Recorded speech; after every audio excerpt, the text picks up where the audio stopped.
Fearless investors, what is up? We are back another week. I'm super excited about this one because this is an international player. This is my friend Julie George, and she is on here to discuss how she scaled her business from one door to 130 in 2.5 years and got it to $8 million annual. So she's an absolute killer. And her story is actually very eerily similar to mine, which is why I was super excited to dive in and get the nuts and bolts from her. So I'm going to keep this intro short. Make sure you lock in. I got something for you at the very end of this. So make sure you watch till the end. I present you Julie George. Fearless family, welcome back. I am super stoked to be here this week. I'm excited for this one because our guest is somebody that I consider to be a good friend, and she is also a hustler, an absolute killer. She's one of the pioneers in the short-term rental space. She's a best-selling author, one of the best mentors that I know, but then also happens to be my favorite Australian. So, because do you not know any other Australians, Lame? I know a lot. I got some family that lives there, so that says a lot. It says a lot, Julie. That does mean a lot. Let's hope they're not tuning in right now. So, g'day, folks. It's thank you for having me here. I really miss you, Lame, and Zach and Kyle, and the whole Fearless Investor family that, we all caught up together most recently, I guess, Nashville, but then Cabo, San Lucas. We meet in some funny places, don't we? Absolutely. All over the world, baby. Where's next? Where will we go next? I'm thinking Cabo. I think we do Cabo. And we'll just take off the work from the work and play trip, and it'll be an all play trip, you know? Don't tell the tax man. Well, Julie, I appreciate you coming. I know a lot of people, you have a huge following just because of what you've been able to accomplish, and it's been a lot. And so if you wouldn't mind, I'd love to rewind and kind of let you kind of just give us the tip of the iceberg of your story and your journey. Obviously, you started out as an operator. That evolved into a lot of things to where today you're a best-selling author and a mentor. And so if you don't mind, I'd love for you to kind of just give us a snippet of your journey. Yeah, let's recap that story because I think, there's quite a few people that maybe have never heard of this blonde Australian before. So let's tell you all who the hell I am, what I've done, what the claim to fame is. I started back in 2016, much like many other short-term rental operators, with just one property. I had a tenant move out of a fully furnished apartment. And I thought, let's give this Airbnb thing a crack. And so you're going to hear lots of Australian words coming up in this, but let's give it a go. So I furnished the property, I put some linen in, turned the Wi-Fi on, and of course listed that property. Within hours, there were bookings, within days, guests, and suddenly the light bulb went off that, oh my gosh, there's money to be made. Cash flow was incredible. Experience was wonderful with the reciprocal reviews on Airbnb. I loved it. And I was working as a realtor at the time in a very flat market. It was shit. Am I allowed to swear? You're good. Yeah. Authenticity is what we want, you know? It was crap. And so I thought, surely what's happened for me as a property investor, seeing this positive cash flow suddenly appear with short-term rentals, it's got to appeal to other investors in the market. And so I'm going to tell you a story. I went to the principal of the brokerage and I said to him, I've got this idea. We're going to start short-term property management. And he looked at me like I said we were about to open a lemonade stand on the side of the road. He stopped at me and with that, and he basically said no. And with that, I went back to my desk, typed up my resignation letter, handed it to him. Within 3 months, I think, I was making more money in my own property management business that I started.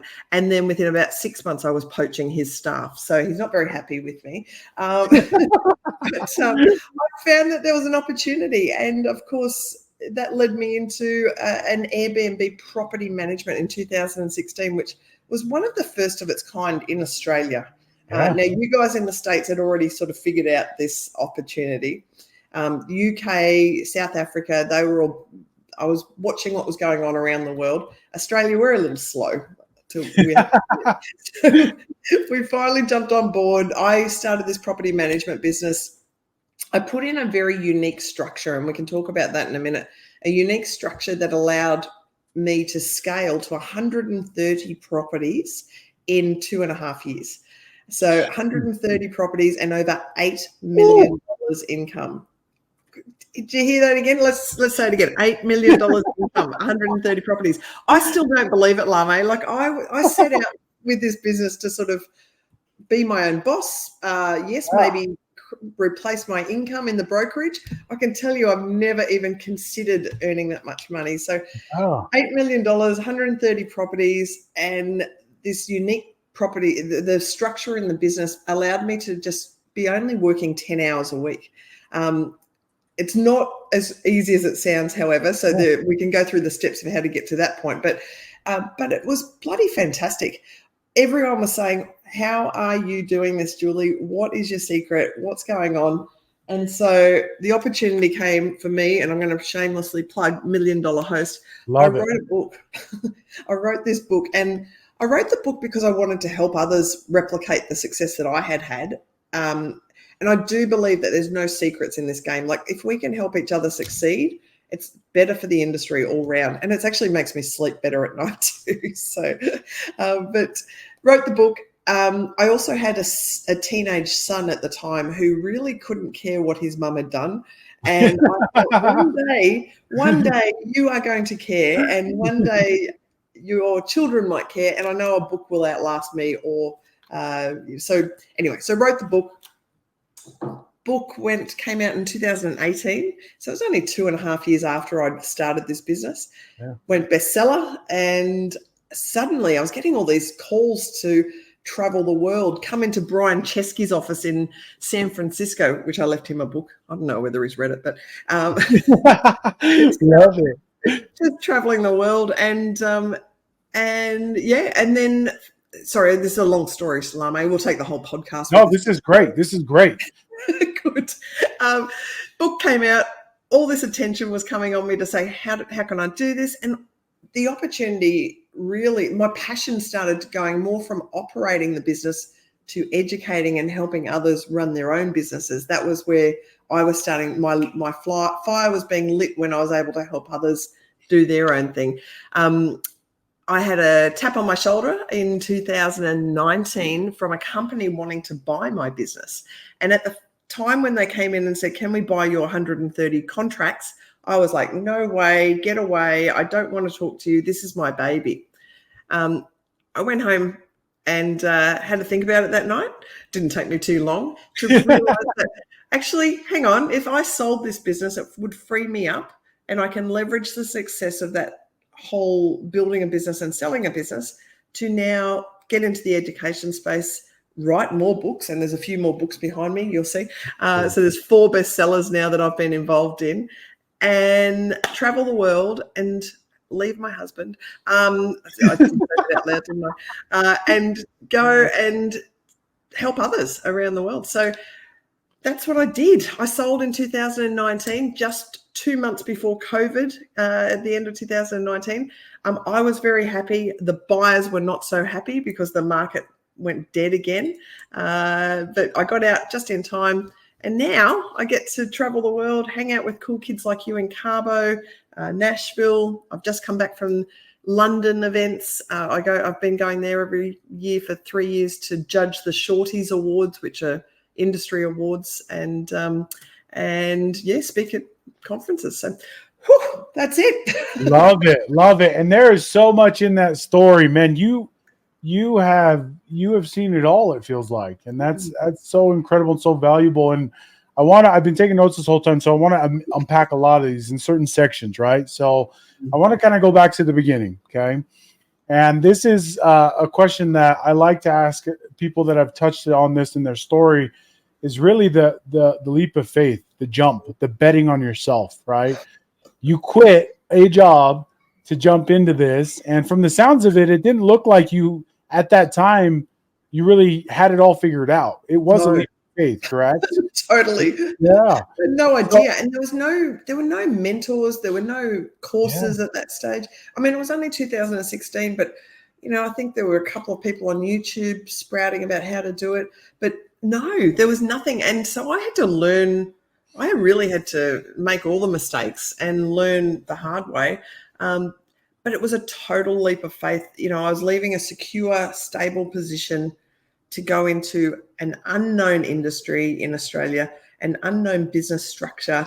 I had to back myself to go, right, it worked for me personally. I know it's going to work for others. But it was scary. It was totally Yeah. scary. And so walk us through then that like mindset of because that therein, Julie, is where everybody gets stuck. 100%. Like that a lot of people, they don't ever start their journey. Like they don't ever get to the end because they don't even start. And so where, like, was there an experience or was there an event that happened? I guess walk me through kind of your mental mindset of getting to that point. There was. So I must admit that even before I went to the boss and asked him if he wanted to participate or, you know, consider opening up an Airbnb property management company, because that would have been easy, right? I would have still had the salary. I would have still been under his wing. He would have taken all the risk. He was not a risk taker. He was like, no way, you're an idiot. You have to go. And anyway, joke's on him now. Hope he's watching. What had happened, and I guess where I just felt total confidence was taking out a property investor who had contacted me at the brokerage. Now, she was looking for a positive cash flow property. And at that stage here in Australia, they just did not exist. Yeah. And I said to her, I'm really sorry, but you're looking for a unicorn. But we could create one. And she said, what do you mean? And I said, well, let's go and have a look at 5 properties that you would be interested in vacationing in yourself. So she was from interstate. So I took her to show her five little apartments. She chose one that she really liked. And I said, okay, now let's sit down and run this scenario. If you bought this property, we would furnish this property. And when I say we, it was just me. In my spare time, I will furnish this property. I will manage this property for you because you're interstate, but I will recreate what I have done essentially for myself with my apartment. And when she agreed, I had all these streams of income coming in. I sold the property, so I got commission. So cha-ching, there's income stream number 1. I furnished the property in my spare time, so I charged her a setup fee. So that was cha-ching, number 2. I then said to her, I'm going to charge you 25% management fee, and then I'm going to keep the cleaning fee from the guest. So cha-ching, income stream number 3. And she agreed. And I was like, holy moly, we're on. And so first client in the bag, and I kept her obviously for myself and didn't share her with my boss. And then 6 months later, she was so successful in her operation of her little short-term rental. Well, her apartment was so successful. She rings me and she goes, Jules, do it all again. Go and get another one.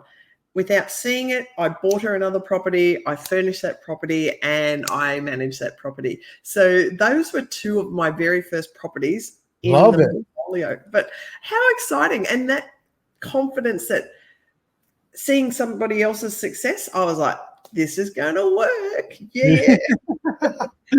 I love it. Thinking I would only probably get about 10 properties. And then all of a sudden I was like all inundated with opportunity. So it was awesome. Love it. So you take the jump, you take a few properties, you start to see success. And now the scaling part. Oh, holy moly. And now scaling part. Yeah.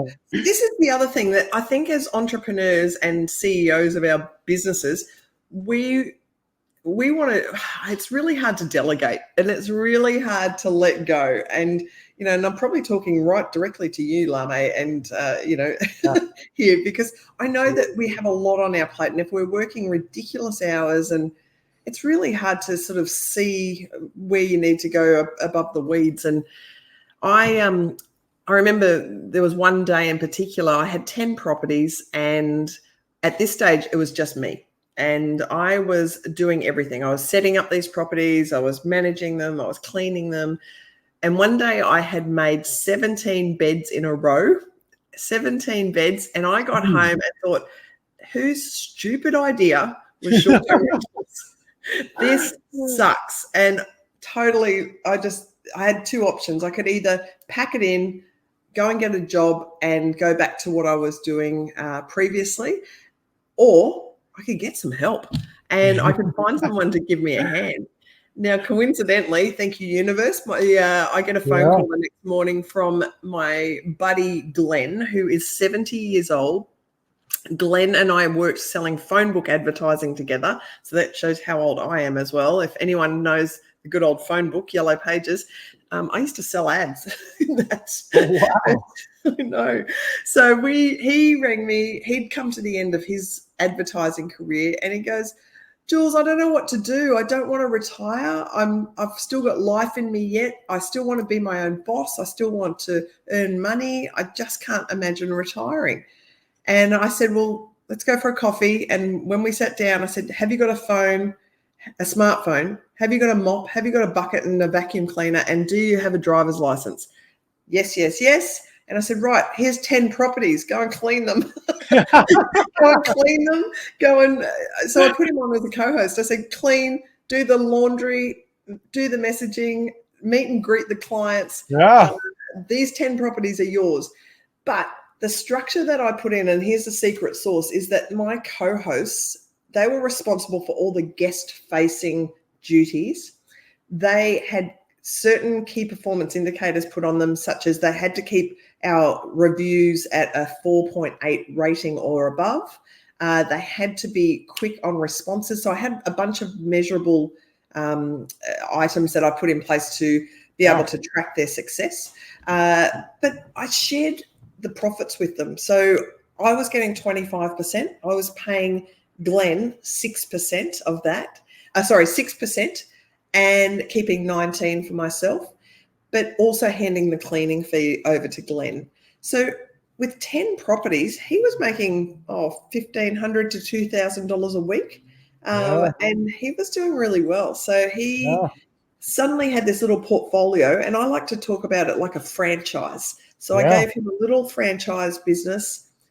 I gave him, I really wanted to encourage loyalty and pride in his work, and I wanted him to take ownership, but I also wanted him to extend, like to really work on optimizing people to stay longer, spend more money with us, find more properties. So I talked to him in a narrative that I wasn't offering him a job, but I was offering him a business opportunity. And we were going to go into business together, a business partnership where he was taking a profit. There was a profit share. And awesome. You know what? That was absolutely the winning formula that allowed me then to put on 13 other people in that same position.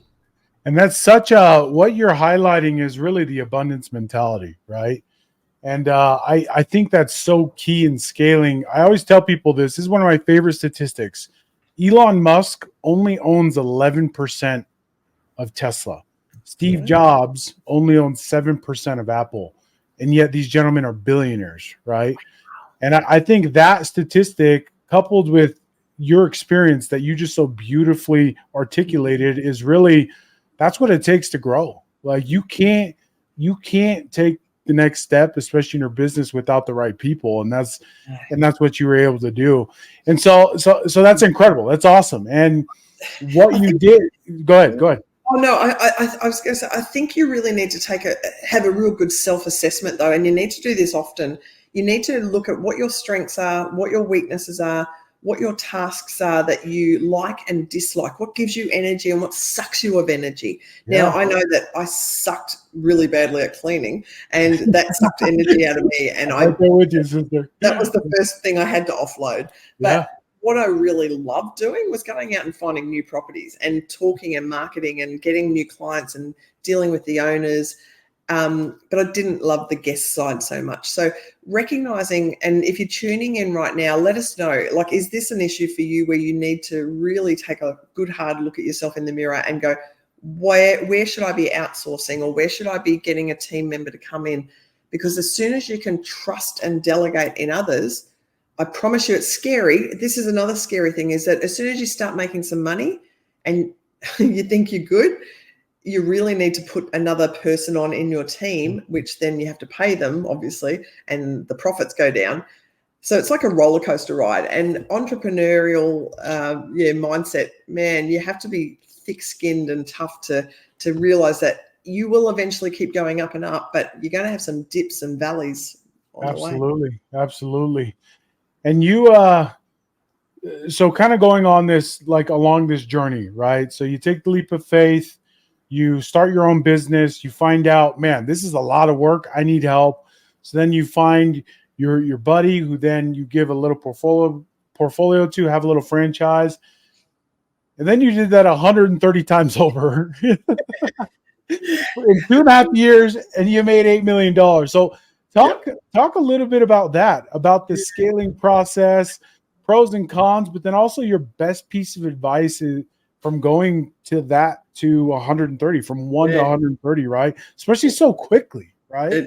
It happened like, it didn't feel like it was quick at the time, but I look back now and go, oh man, that was crazy. What a ride. And I think it was just the right timing as well for where I was in Australia. So I was in Cairns, just off the Great Barrier Reef. Anyone who's got children and watched Nemo, that's where I was based. This way. And now I live where Bluey lives in Brisbane, Australia. So the best way to tell my American friends where I live.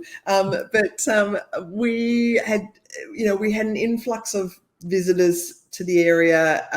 We didn't have enough accommodation, so the supply and demand was in our favour.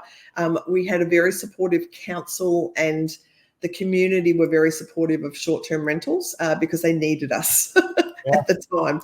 It also helped with the unemployment side of things as well. So we were able to employ a lot of people, and people were able to be their own bosses essentially.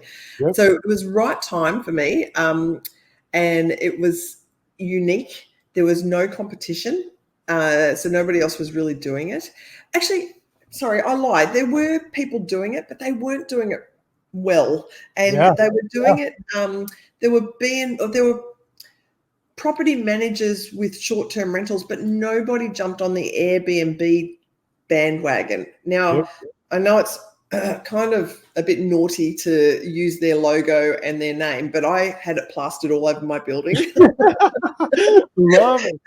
I thought I'll beg for forgiveness if they come after me, but I had an office, so that was another thing that I did. So I really made sure that the community knew that I was serious. I wasn't just operating from my second bedroom or a backyard operator.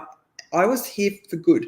So I had a location, an office that we started in probably 12 months into the business, and the office and the marketing that I did. So I did a lot of press releases and basically got into the media whenever there was an opportunity to talk about accommodation or investment. I was there. I was basically saying to these reporters, put me in front of the camera, let me get on the radio, let me talk to whoever you want me to talk to. And I was, I guess you could call a media slut. I don't know. That's a bit naughty, isn't it? But I was like, any opportunity, let me do it. And so suddenly people were like, she's the guru. She knows about Airbnb. Yeah. And I was like, sure, I do. And you fake it till you make it, folks. And I promise you, nobody come and stamped $1 million host on my forehead. You have to do this yourself, and you have to really brand yourself and your marketing. And fearless investor. Elkwood. Like honestly, you guys are really good at doing this as well. And I think you've just got to really stand up and say, I'm the expert. I know what I'm doing. So that then suddenly brought all these people coming to me going, could you do that with my house? And we had a lot of people that even considered asking us to look after their property while they were going on a vacation for 6 months. I loved those stories. Were some of my favorite, where they would say, we're going on vacation. Can you look after my house? Now, I'm sure they just expected us to check the mail and make sure the place was secure. But when we started earning so much money for them, I was ringing them. I remember a couple backpacking through Africa, teachers, and I rang them and I said, can you keep going a little bit longer? Can you just do another lap? Because we're earning $700 a week from your property and you are earning way more than that. And anyway, so it was just a lovely experience. And we just had a lot of interest. So But the thing was, all this interest is great as long as you've got a team that can cope with it, and you've got systems and you've got processes. And if your framework is frail, and if you are scrambling all the time, you won't make it. And that was the one, I guess, the tip that I would give to your listeners right now, that anybody's looking to scale, ensure that you've got good systems, good processes, you've got a great team that you can rely on, and that when you're out there marketing, so the marketing piece needs to come after you put all this in place. So it's the chicken or the egg. It's the framework first, marketing second, and then boom. Because as soon as you turn that light switch on or that waterfall on, you're going to have so many people coming in. But if you can't, look after them, they're going to go elsewhere. Absolutely. Julie, you're dropping nuggets and people are loving it. Mike, I see you. Mike just said just starting the program and hearing this is extremely valuable. Absolutely. I got Vetty in there. Vetty, how you doing? She commented, this is such a great thing to hear, and also a slap in the face because we really do need to accept the help. Yes. Betty, good on you for even admitting it, because that's probably, we mentioned it before, admitting you need assistance, you can delegate, and you can employ people that are smarter than you or more skilled than you. Don't be afraid to do that. I think as, we've got a lot of pride as business owners ourselves, but we've got to admit we don't know everything, and we've got to find people that do have those skill sets. So Vetty, get onto it, and Mike, welcome. You'll love it. You'll love the hosting. Don't let any of this scare you too much. I think the other thing too, we were talking before that a lot of people have this dream, but they just don't act on it. Yep. Folks, like Nike said, just do it. Please get in there and jump in and do it, because you're going to make mistakes. It's okay. You'll learn from those mistakes. But getting that first property is the hardest, and making that leap of faith is the hardest. So absolutely. Worthwhile. Look at us now. Okay. So I do want to get to where you're at today, but we're still on this journey, and there's a few more questions that I want to pick at, right? You scale, okay? You did it. You're at $8 million in revenue, and now somebody comes and taps you on the shoulder and they want to buy your baby from you. So walk us through those emotions, right? How did you know when to sell? What were some of the initial emotions? You briefly touched on it, but I want to dive into that and really walk us through, especially your emotional journey and mental journey of hey, somebody wants to buy this, and hey, this is actually a business that somebody wants to buy, that had to have been huge. Yes. And I think it didn't actually occur to me that I was building a saleable asset. At the time, I was thinking, I've got this business. Great. Which is hard to do. Very hard to do. Yes. Yeah. I don't think that people realize that even if they've only got one or two properties, and actually I've just put up an Instagram. If you're listening, follow me on Instagram, because I've just put a post up that was talking about, even if you have one property, a short-term rental property, you need to open up your LLC, property management company. If you own that property, open up a property management company so that you can put a contract together, so that if you get sick of managing your own property, rather than hiring a manager, and let's hope that no investors are listening here, but all property managers, rather than hiring a manager, you can sell that contract. So I know that's really cheeky and controversial, because we don't want our clients to hear that advice. We want to be able to get clients, but please just know that every property that you manage is worth something, and it's but you've got to have really good contracts in place as well. Paperwork is essential, and something I do now, we'll talk about what I'm really doing now, but what I'm really doing now, I really just travel the world and go to day spas.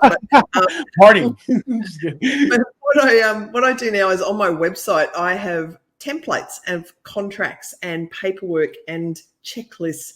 I don't want people to have to reinvent the wheel. If you can just download a Word document, put your logo on it, and then have a management agreement that is solid, come and talk to me, and you'll see the website down the bottom there. But yeah, it's a saleable asset. So suddenly, when these guys were knocking on my door, I was like, first reaction, don't even think about it, buddy. bugger off, see you later. Now, the reason they came to me was that I had the monopoly in that city. So I had 130 properties on Airbnb. It was my face everywhere. It looked like Julie, Julie's town. Julie's the rich bitch. So she wasn't. So they were like, well, we don't want to go in competition with Jules. We want to take over. And initial reaction was like, no way, I'm not going to do this. Second reaction was, hang on, if they're interested, maybe someone else might be interested and I could start a bidding war. So I actually engaged a broker, a business broker at the time, who was useless. And I'm going to say, do not do that. You do not. It was $10,000 for her to create a pretty picture brochure and then approach a couple of real estate agents that I thought may be interested in getting into this game. They were considering. They actually did make an offer on my business, but they were going to take my property portfolio and turn it into long-term rentals. And I just didn't want that. I thought, if I'm going to sell my business, and I really had made up my mind that I did want to pursue the education space and helping others, then I really wanted the buyer of my business to look after my structure the way that I had created it. I wanted the team to be reassured. I wanted the homeowners to be reassured that nothing's going to change for them. They're going to stay working exactly as we had created Host My Home, the name of the business. And Home Time were the company that originally had approached me, and they said that they would look after it. They wanted to do a situation where they were going to pay me 80% of the sale price on the settlement date, but then the remaining 20% I was going to earn in an earn out period. I have to keep working for them, running the company until I had collected that amount. And that was basically the profits were split 50-50. And I was able to do that in 6 months' time to get out of there finally. But it was a nice transition period where everyone was reassured. The company kept going the same as it had been, but it was just somebody else at the top that was collecting the money.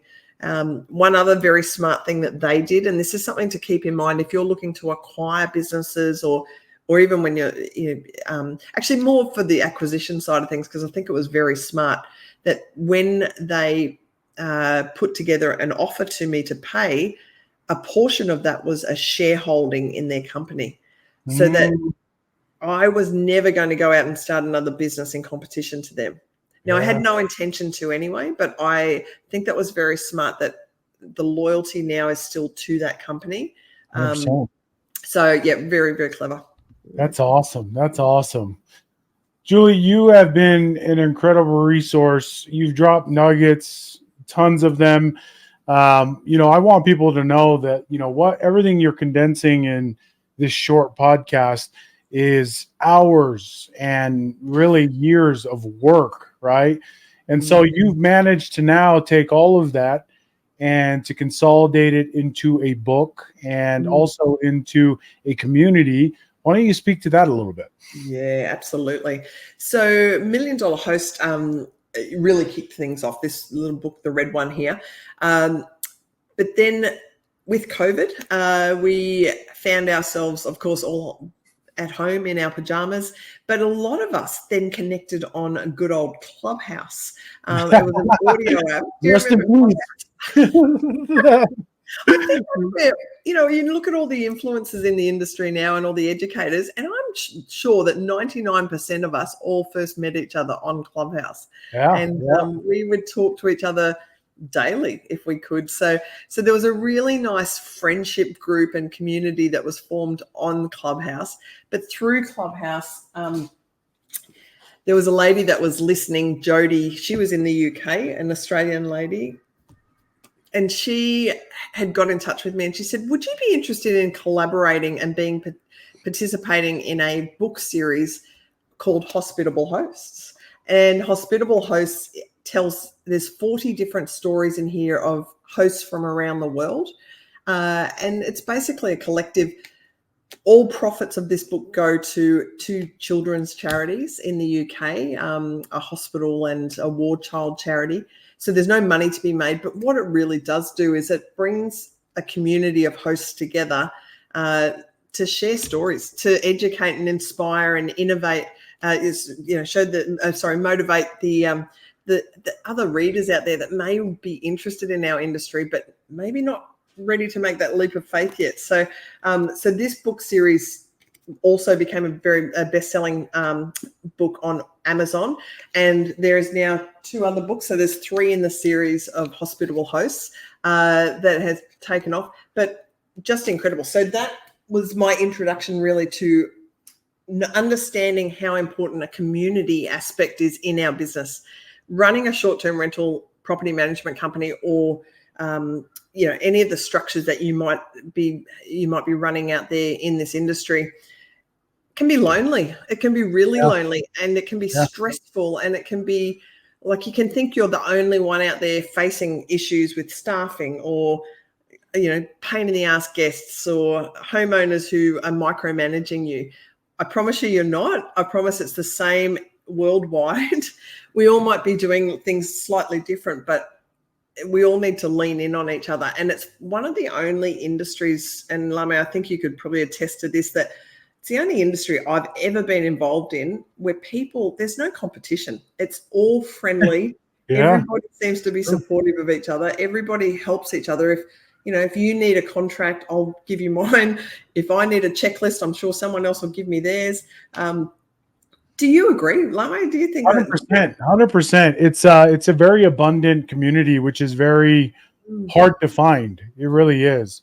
And I don't know if it speaks to the industry we're in of hospitality, right? Of just people trying to serve other people and to really create an experience. So I 100,000% agree. And you have become a very, almost like a staple in the community, right? Because of what you've done and the community that you've built. And so, yeah, I 100% agree. Yeah, I think, and it was prevalent when we were talking about Carbo a few times on this podcast, but just to explain to the listeners, there was 30 of us, I think, or about 35 of us who all traveled to Cabo San Lucas. We're all in the same industry, but we all spent a few days together at an all-inclusive resort. There was a few hours each day that we were workshopping and brainstorming and just sitting around a room. And Lame, you led the discussion on creative finance. And, I remember everybody engaged, asking you questions, and you were giving case studies and giving examples and sharing your knowledge.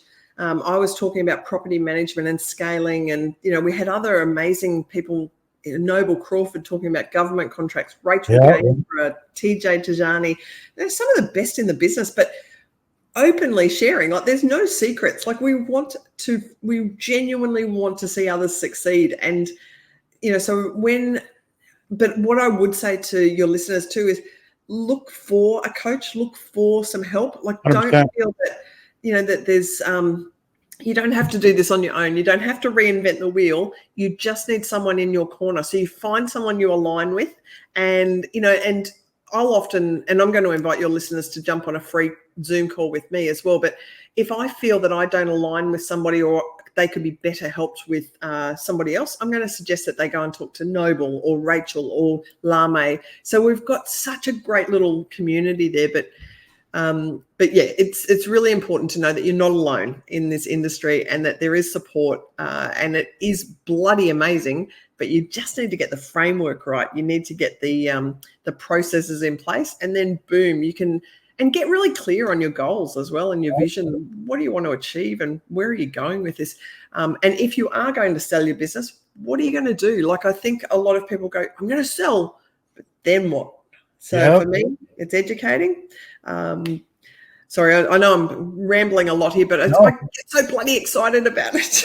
No, and you have been, honestly, and I love talking to you because you can just feel the authenticity.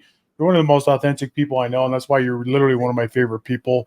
But you also have the track record to back. I mean, between everything you've built in your story, you've dropped a ton of nuggets, and I just genuinely appreciate you here and being with us. So last question, and then we'll wrap it up. What is your number one piece of advice to people that are watching this and wanting to get into the short-term rental space specifically? There's a lot of things happening right now, right? Regulations are seeming to come into play now more significantly than they used to be. Real estate as a whole is a little bit weird right now. So what is your best piece of advice for people that are wanting to jump in today? Yeah, great. God, can I give like 2 or 3 pieces like this? Please, You're limiting now, man. Actually, I just did another Instagram. Can you follow me on Instagram, people? Because there's some really good tips. I just did 5 top tips for new people coming into the space. Now, I'll quickly run through them. But number 1 is do your research on the industry. Like, it might be the cool thing to do to start an Airbnb company. You might think it's the latest trend. Is it right for you? Like, you've got to really do that self-assessment. What are your skills? What do you like? What do you dislike? Because it's hard work, especially that first 6 months, 12 months. You're going to have to do some cleaning. You're going to have to do some packing. You're going to have to fold some fitted sheets, like whatever it may be. You need to know that it's not all glamour to start with, but do some self-assessment, do your research, find a coach or do some sort of education program. I push people to the Fearless Investor because I think that you guys have got one of the best programs when people are starting out in the short-term rental industry. They just need someone to support them. So find someone who resonates with you. I'm doing one-on-one coaching, but I coach people that are more advanced in that. Sorry, and I've got to be careful how I say that, but if you've got like maybe 4 or 5 properties and you're looking to scale up, but you're lost, you're in the weeds where you're running 24/7 yourself, that's my ideal client to work with, because I can then put in some business strategies and implement those with you and work on that. But find somebody who works with you. Do your research on your local area. You need to know the regulations. You need to know the limitations with your HOAs, your body corporates. You need to look at the supply and demand. Use my buddies at AirDNA to do that. They can give you a really good insight into nightly rates, supply, demand, what your neighbours are getting, what the competition is. But then just finding that first property and taking that leap of faith of finding that first property is probably the other thing. Is just have a go. Have a look at the different strategies. So I know that between us, like, I've done every strategy. There's property management, which is my favorite, obviously, because I'm taking a fully furnished home and I'm managing it on behalf of somebody else for a commission.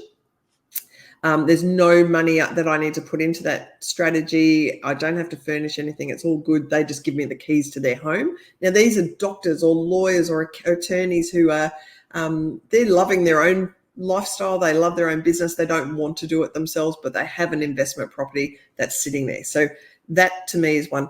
Arbitrage is another strategy that I have done. I know you've done it as well, where you are leasing and subleasing, but quite often you're putting money into that to furnish the property.